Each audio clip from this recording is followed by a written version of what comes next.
Hola, ¿qué tal? Muy buenas tardes, muy bienvenidos. Un nuevo miércoles a una nueva transmisión, la número 25 ya, de este ciclo Temas Humanos desde la mirada de las escenas matrices. Soy Mauricio Weintraub, director de Habitarnos, y todos los miércoles nos encontramos un ratito, media hora a la tarde de Argentina, a la noche de otros países, sobre todo en Europa.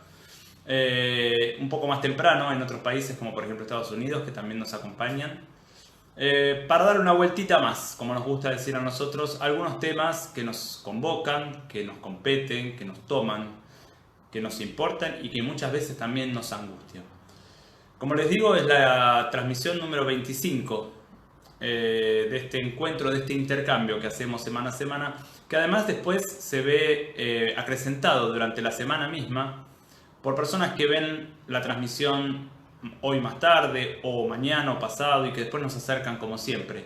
Muchos de ustedes nos acercan preguntas, nos acercan comentarios, nos acercan ideas para que también nosotros podamos dar una vueltita más en esto que es el proceso de crecimiento. El proceso de crecimiento que, por supuesto, no termina nunca, ¿no? Uno nunca termina de crecer, uno diría por suerte, aunque es un poco angustiante también.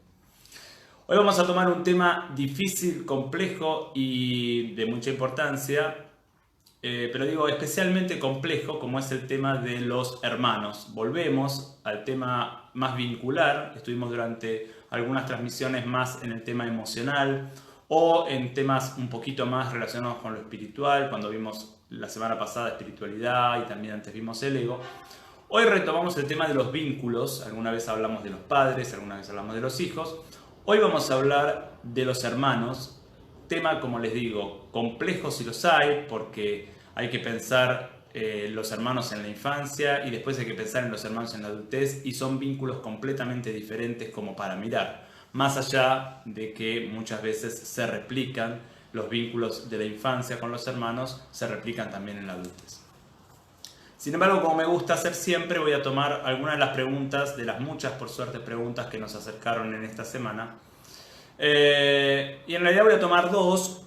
Una pregunta es como una especie de continuidad de las preguntas que venimos trabajando, ¿no? Referidas exclusivamente o específicamente, mejor dicho, a la escena matriz. ¿Qué es la escena matriz? ¿Cuáles son los personajes que están allí? ¿Cuáles son los que no están? ¿Cuáles son los que pueden o no estar? Y la otra pregunta ya nos va a introducir directamente en el tema de hoy. Pero voy a la primera pregunta, que es la pregunta de Andrea.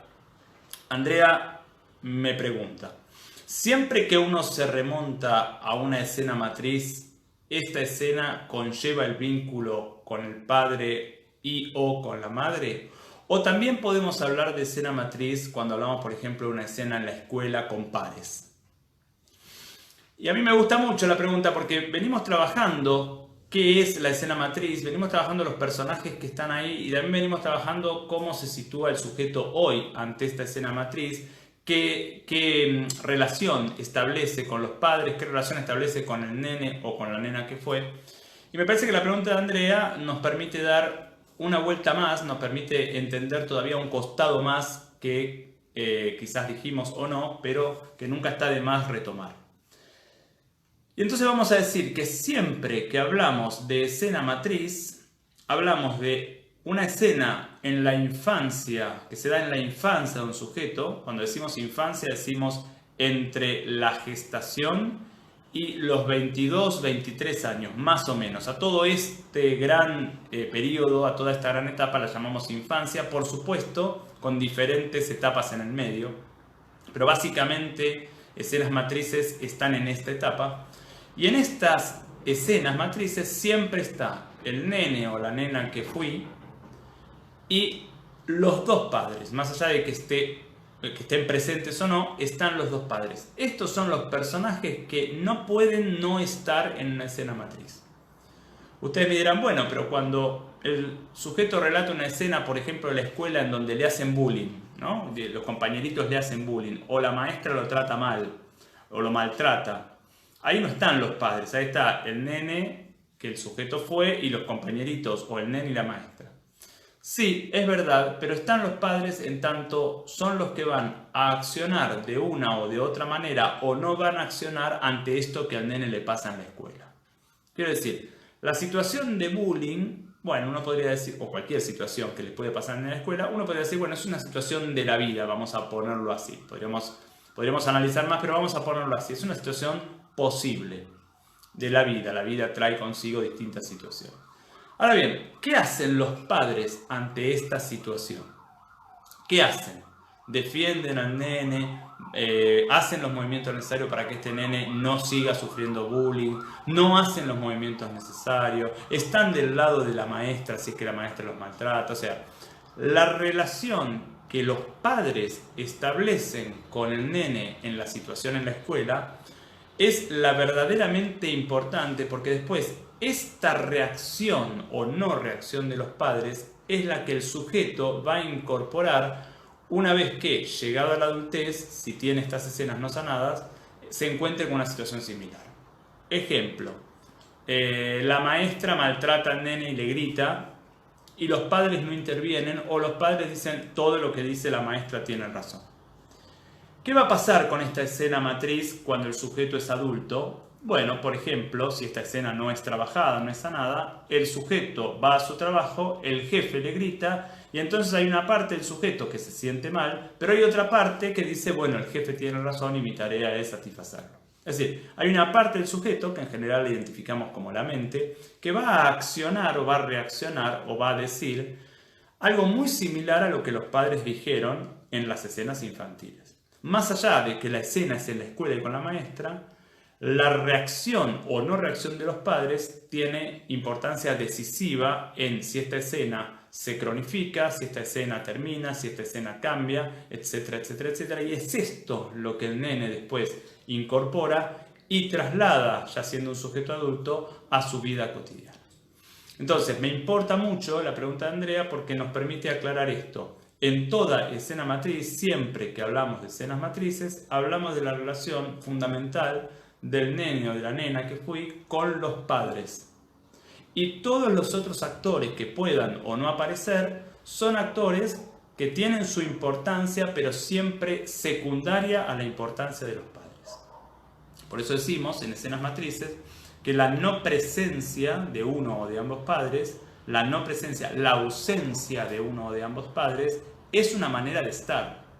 Digo, el padre ausente, la madre ausente, se vincula con su hijo a partir de esta ausencia. No es que no se vincula de esta manera. Esta fue la pregunta de Andrea y vamos entonces ahora a la otra pregunta que nos va a introducir directamente en el tema de hoy, que como les digo, es el tema de los hermanos. La pregunta nos la acerca Rosa, que nos acompaña permanentemente, así como tantos de ustedes, y nos dice, ¿qué pasa si hacemos de padres de nuestros hermanos porque así se nos ha encomendado? Y como digo, esta pregunta nos introduce directamente, nos abre la puerta al tema de hoy, que es el de los hermanos. Y vamos a empezar desplegando este tema diciendo que en realidad los hermanos son siempre pares. ¿Qué significa que son pares? Que están en un plano de igualdad. Puede ser uno mayor, el otro menor, pero más allá de esas diferencias menores, están en un plano de igualdad. ¿Son iguales? No, no son iguales. Cada uno tiene sus características. Ahora, son pares. Y esto de que los hermanos son pares tiene consecuencias fundamentales cuando yo puedo atender a este hecho, al hecho de que son pares, y tiene consecuencias fundamentales cuando no puedo atender a esto y los empiezo a ver como diferentes o como no pares, digo, no parejos, más allá, como digo, de las diferencias que cada uno tenga. Lo saludable entonces es ver justamente a los hermanos como pares. ¿Qué pasa cuando esto no es así? ¿Qué sería, digamos, lo no saludable? Bueno, lo no saludable, yo diría, se da cuando los padres, porque no podemos hablar de hermanos en la infancia si no hablamos de padres, digo, los hermanos tienen la relación en su infancia que los padres permiten y tienen la relación en su infancia que los padres propician. Digamos, los hermanos se vinculan según lo que los padres propician en este vínculo. Entonces, ¿qué pasa? Cuando los padres no podemos ser saludables en la relación entre nuestros hijos que son hermanos, en general se toman como dos caminos. Digo, lo más normal, lo más habitual de una relación no saludable entre los hermanos se da en estos dos sentidos. El primero de ellos justamente es el que menciona Rosa. Digo, no es saludable ese vínculo cuando no son pares, porque yo como padre o como madre le asigno a uno la tarea de hacerse cargo del otro. Es decir, cuando yo como padre o madre le asigno a un hijo o a un hermano la tarea de hacerse cargo del otro hermano, inmediatamente rompí la paridad. Inmediatamente rompí la paridad, ¿qué quiere decir? Que el hermano que debe hacerse cargo va a tener que cargar con un peso que no puede cargar.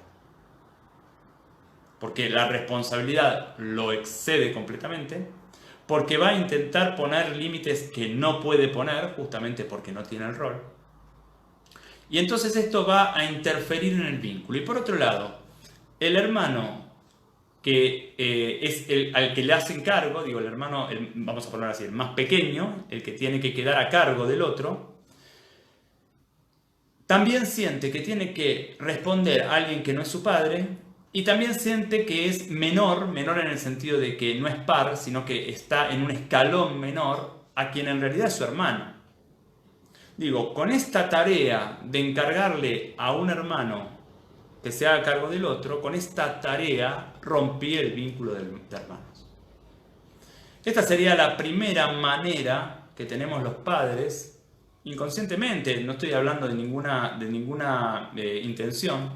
Esta es la primera manera que tenemos los padres de interferir, de quebrar el vínculo par que se da natural y saludablemente entre todo hermano.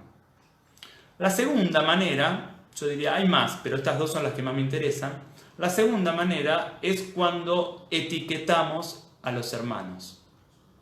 Y entonces digo, por ejemplo, este es el inteligente, este es el social, este es el veloz, este es el introvertido.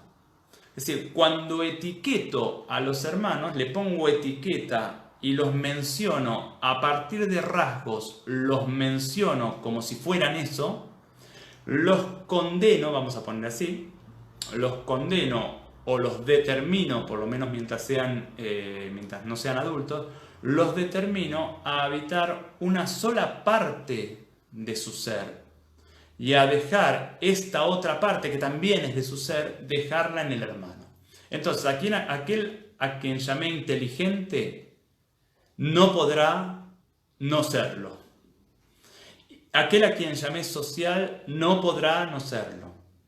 Y aquel a quien llamé hermano del social no podrá ser social. Y a quien llamé hermano inteligente no podrá ser inteligente. Es decir, cuando etiqueto, cuando cristalizo a cada hermano en un rol diferente, los condeno a solo habitar ese rol. Y como ya hemos dicho en otras charlitas y en otros espacios, desde la mirada de las escenas matrices, nosotros partimos de que la salud tiene que ver con poder habitar la mayor cantidad de colores que todos tenemos. ¿Qué quiero decir? Todos somos inteligentes, todos no lo somos, todos somos sociables, todos no lo somos, todos somos introvertidos, todos somos extrovertidos, todos somos todo. Quizás alguno de esos rasgos se nos da más naturalmente, otros los tendremos que aprender, pero digamos, todos estos rasgos están en mí, todos los colores están en mí, y una parte de mi tarea de crecimiento es justamente habilitar la mayor cantidad de colores posible, la mayor gama de colores posible. Cuando los hermanos son cristalizados y son reconocidos solo en un color, inmediatamente se les impide habitar el otro color. Con las consecuencias además que esto tiene en el vínculo. Porque entonces el hermano inteligente envidia al que tiene, por ejemplo, capacidad para vincularse socialmente. El que tiene capacidad para vincularse socialmente envidia o se enoja o está desencontrado con la característica inteligente. ¿Por qué? Porque el hermano le está mostrando aquello que él no tiene permitido. Y no lo tiene permitido por la tarea de los padres. Y acá acá aparece, digamos, yo diría la tercera pata del vínculo entre los hermanos, que en realidad es la primera, y que somos nosotros los padres. Y a mí me interesa mucho que se entienda lo que voy a decir, porque voy a hablar de la parte, yo diría, la parte menos saludable que todos tenemos y que también, por supuesto, tenemos los padres. Digo, los padres, como cualquier persona, tenemos partes saludables y partes no saludables. Cuando nosotros nos vinculamos con nuestros hijos desde nuestra parte menos saludable, el movimiento inconsciente que nosotros llevamos a cabo es que nuestros hijos no se vinculen con nadie más que no sea yo. Por supuesto no me doy cuenta, porque si me diera cuenta no lo haría. Pero cuando nos vinculamos desde ese lugar, y nos vinculamos desde ese lugar porque muchas veces estamos heridos nosotros mismos, no lo pudimos ver, no lo pudimos sanar, cuando nos vinculamos desde ese lugar, el movimiento, insisto, inconsciente, es que nuestros hijos no se vinculen con los demás, no se vinculen con el otro, se vinculen solo conmigo o con los que son iguales a mí. Y es desde este lugar, desde donde interferimos en el vínculo entre nuestros hijos, es decir, interferimos en el vínculo de hermanos. Porque cuando yo le propongo a un hermano que se haga cargo del otro, en el fondo estoy evitando hacerme cargo yo de lo que me corresponde como madre o como padre. Y cuando yo cristalizo, etiqueto a mi hijo, uno en un rol y el otro en el otro rol, en el fondo estoy evitando hacerme cargo yo como padre y como madre de ayudar a mi hijo a desarrollarse en el rol que más le cuesta. Cuando yo digo, este es el inteligente y el otro es el social, me salvo de ir a ayudar a este a quien llamo inteligente a desarrollarse en su rol social, que quizás le cuesta más que la inteligencia. Es decir, en ambos casos, insisto, desde mi parte más inconsciente, desde mi parte menos saludable, en ambos casos interfiero y modifico el vínculo entre los hermanos para yo no tener que hacerme cargo de algo que en realidad es mi propia función. Por eso decimos que cuando los hermanos no pueden ser pares, es decir, cuando los hermanos no pueden ser en el fondo hermanos, porque los hermanos son hermanos cuando son pares, es porque nosotros los padres estamos dominando la situación. Nosotros los padres somos los que estamos metidos entre ellos. Obligamos a nuestros hijos, obligamos a estos hermanos a verse a través de la mirada que nosotros tenemos de ellos. Nosotros los padres somos los que estamos, insisto, inconscientemente, lo cual no nos quita responsabilidad, los que estamos titiriteando, somos como titiriteros de esta relación. Claro, esto se da en la infancia, porque es ahí donde los padres tenemos poder. Sin embargo, muchas veces esto también se traslada a la adultez. ¿Qué quiere decir se traslada a la adultez? Muchas veces yo hoy con mi hermano o con mi hermana tengo un vínculo muy similar al que tenía cuando era un niño, con las mismas dificultades para sentirme par. ¿Qué quiero decir con esto? Muchas veces yo sigo sosteniendo los roles que a mí me pusieron mis padres y también pretendo que mi hermano siga sosteniendo los roles que a ellos le pusieron.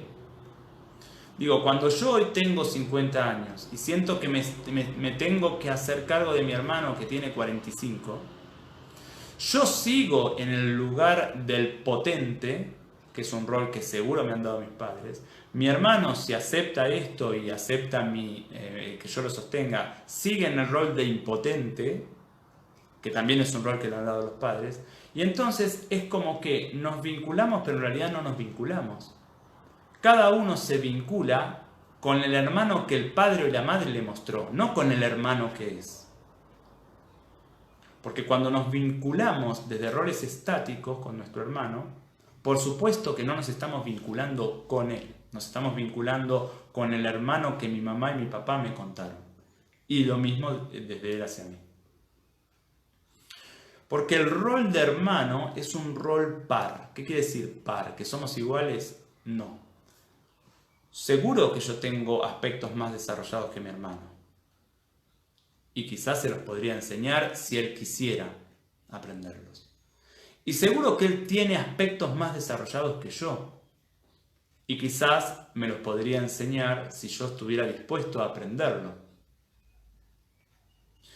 Y cuando nos ponemos a mirar qué es lo que nos pasa hoy en los vínculos adultos con nuestros hermanos adultos, y acá los invito a todos, empezamos a darnos cuenta que cada vez que estamos descentrados en la relación con nuestro hermano, es decir, cada vez que me salgo de eje, recuerden que esto es una sensación que trabajamos mucho en escenas matrices, ¿no?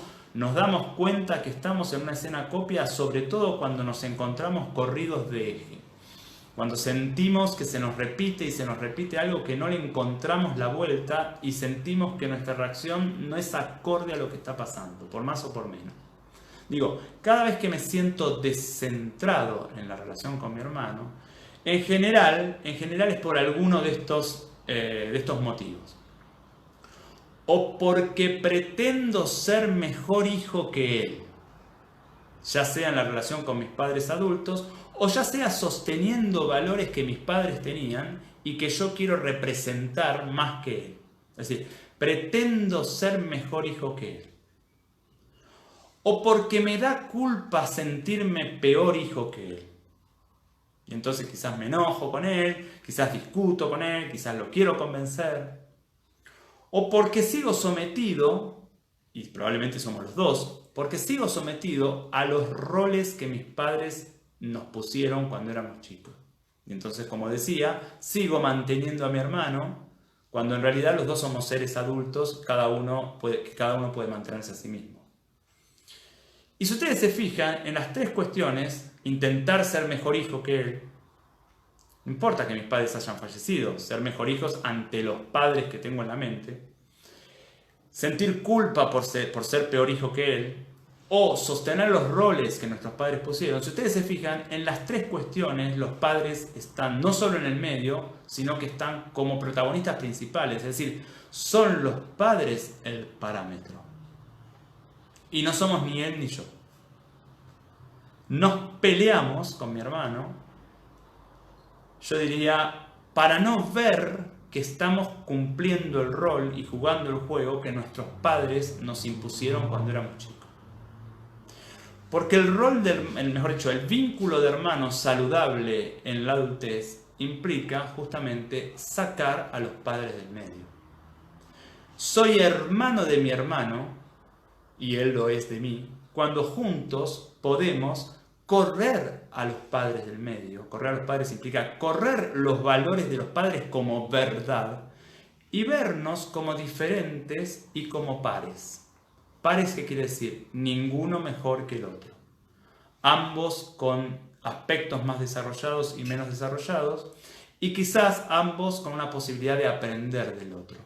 Para lo cual tenemos que reconocer que mi hermano es diferente a mí y yo diferente a él. Tenemos valores diferentes, tenemos ideas diferentes, tenemos principios diferentes, tenemos objetivos diferentes. Y no es que uno está mejor que el otro. Porque justamente para que uno esté mejor que el otro tiene que haber alguien arriba que determine qué es lo bueno, qué es lo malo, y eso es siempre papá o mamá, afuera o adentro mío. Siempre es papá o mamá diciendo vos sos mejor o sos peor que.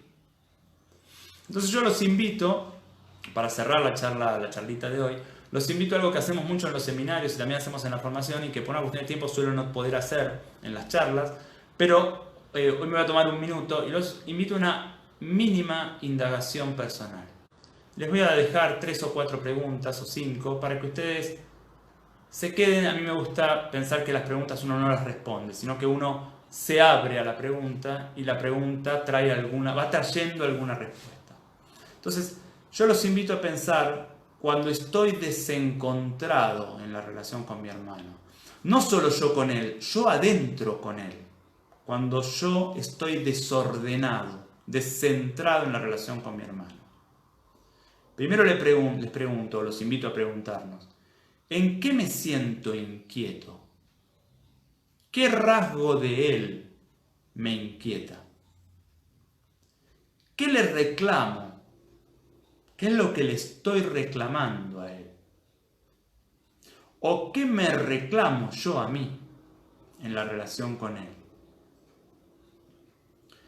Y esto que le reclamo a él, o que quizás me reclamo a mí, ¿dónde aprendí que era su rol? Digo, ¿dónde aprendí que era la tarea de mi hermano hacer o ser esto que yo le reclamo? ¿Quién me dijo que era su tarea hacer esto o ser de esta manera? Y por otro lado, ¿qué de lo que mi hermano me reclama tiene razón y yo no puedo reconocer? Quizás no todo, pero ¿qué hay de verdad en el reclamo de mi hermano hacia mí? ¿Qué puedo aprender yo de su mirada sobre mí? Y por otro lado, si el conflicto que tengo con mi hermano corresponde a nuestra etapa infantil, me acuerdo de una escena infantil en donde él me trataba mal o me pegaba, etcétera, etcétera. Si corresponde a una etapa infantil, ¿puedo ver que los responsables en realidad eran los padres? Porque éramos los dos chicos.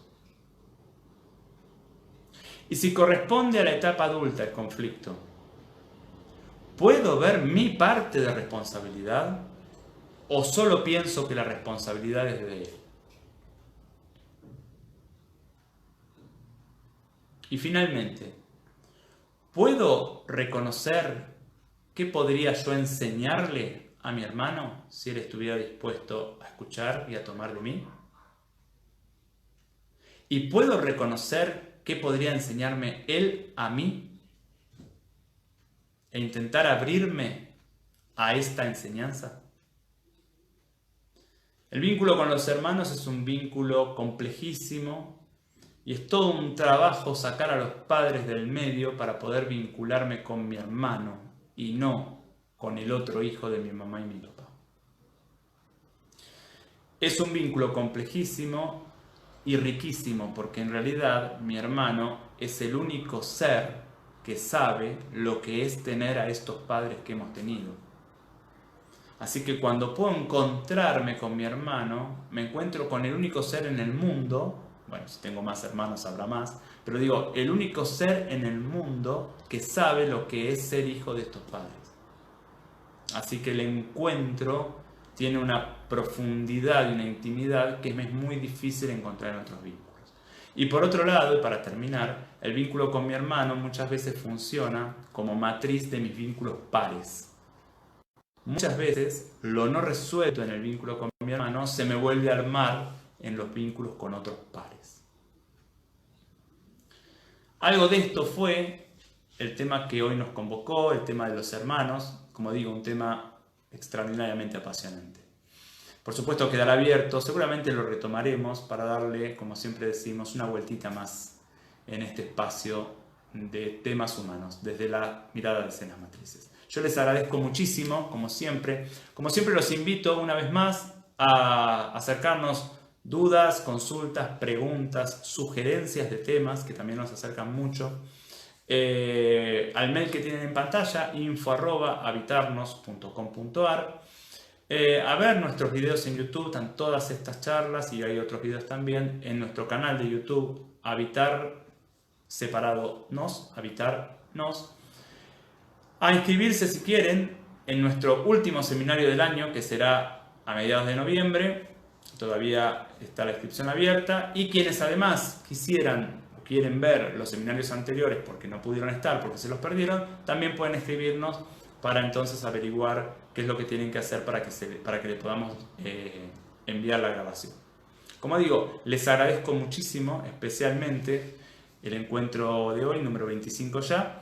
Y los invito, si ustedes quieren y pueden, a acompañarme la semana que viene, el miércoles a la misma hora. Muchísimas gracias.